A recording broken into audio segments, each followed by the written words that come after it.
In 2008, two friends, Travis Kalanick and Garrett Camp, were standing outside on a cold night in Paris after a technology conference. They had one simple problem. They couldn't find a taxi. The streets were crowded, cabs were full, and waiting felt endless. That frustrating moment sparked an idea that would eventually change the way millions of people travel. What if you could press a button on your phone and a car would come directly to you? At that time, smartphones were becoming popular, but no one had fully connected them with everyday transportation. The idea sounded simple, but building it was not. In 2009, they launched a small service called UberCab in San Francisco. The app allowed users to request a luxury black car with just a few taps.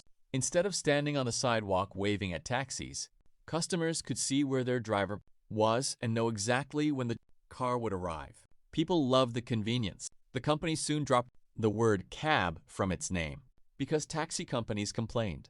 Uber became more than just a luxury ride service. The founders believed anyone with a suitable car could become a driver and earn money. This concept created a completely new business model called the gig economy. Drivers could choose when to work, and riders could travel without carrying cash. The app handled payments automatically. Ratings for drivers and passengers helped build trust between strangers. Investors quickly realized the potential and poured millions of dollars into the startup. What began as a solution to one bad night in Paris was slowly becoming one of the world's fastest-growing technology companies.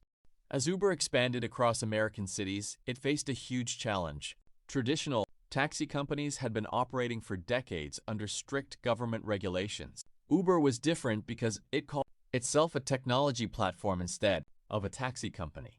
Many city officials were not convinced.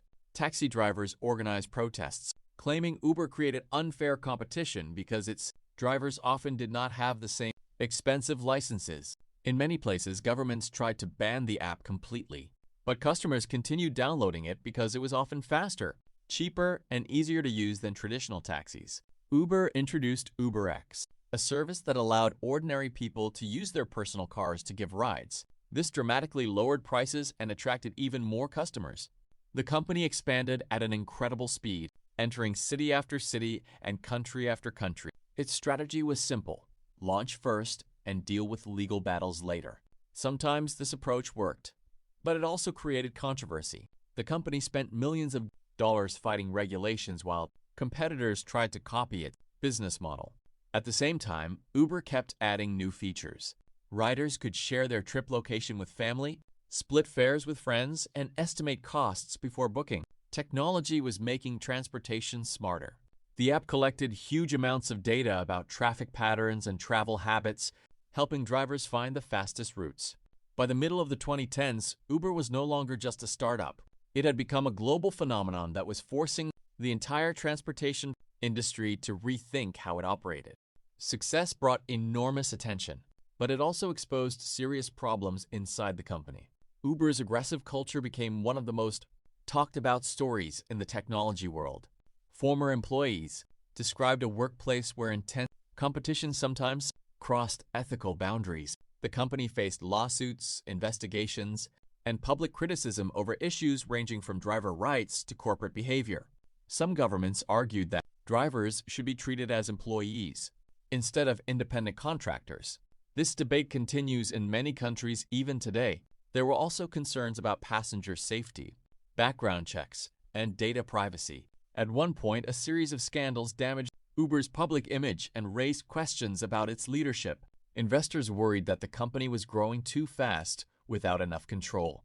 Eventually, founder and CEO Travis Kalanick stepped down in 2017 after pressure from major shareholders. Many people believed this could be the end of Uber's incredible journey. Instead, the company began rebuilding itself under new leadership. It introduced stronger safety features, improved driver support programs, and worked to repair relationships with governments around the world. Meanwhile, competition became stronger. New ride-sharing apps appeared in different countries, each trying to capture part of the market. Yet Uber still had one major advantage: millions of loyal users who had already made the app part of their daily lives. The company realized that its future depended on becoming more than just a ride-hailing service. Uber started exploring new opportunities beyond taxis.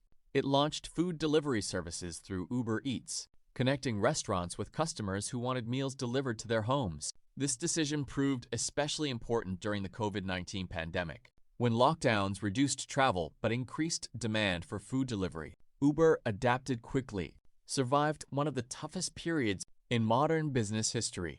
The company also invested in technologies like electric vehicles and autonomous driving, hoping to shape the future of transportation once again. Although self-driving cars are still developing, Uber believes they could eventually transform the industry.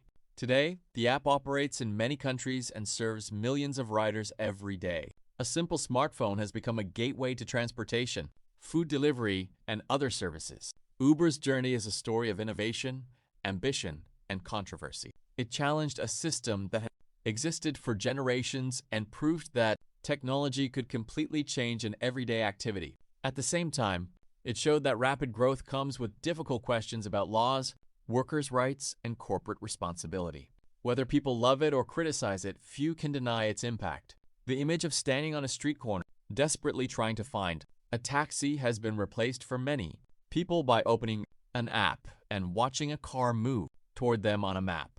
What began as a frustrating night in Paris became a company that changed how the world thinks about getting from one place to another.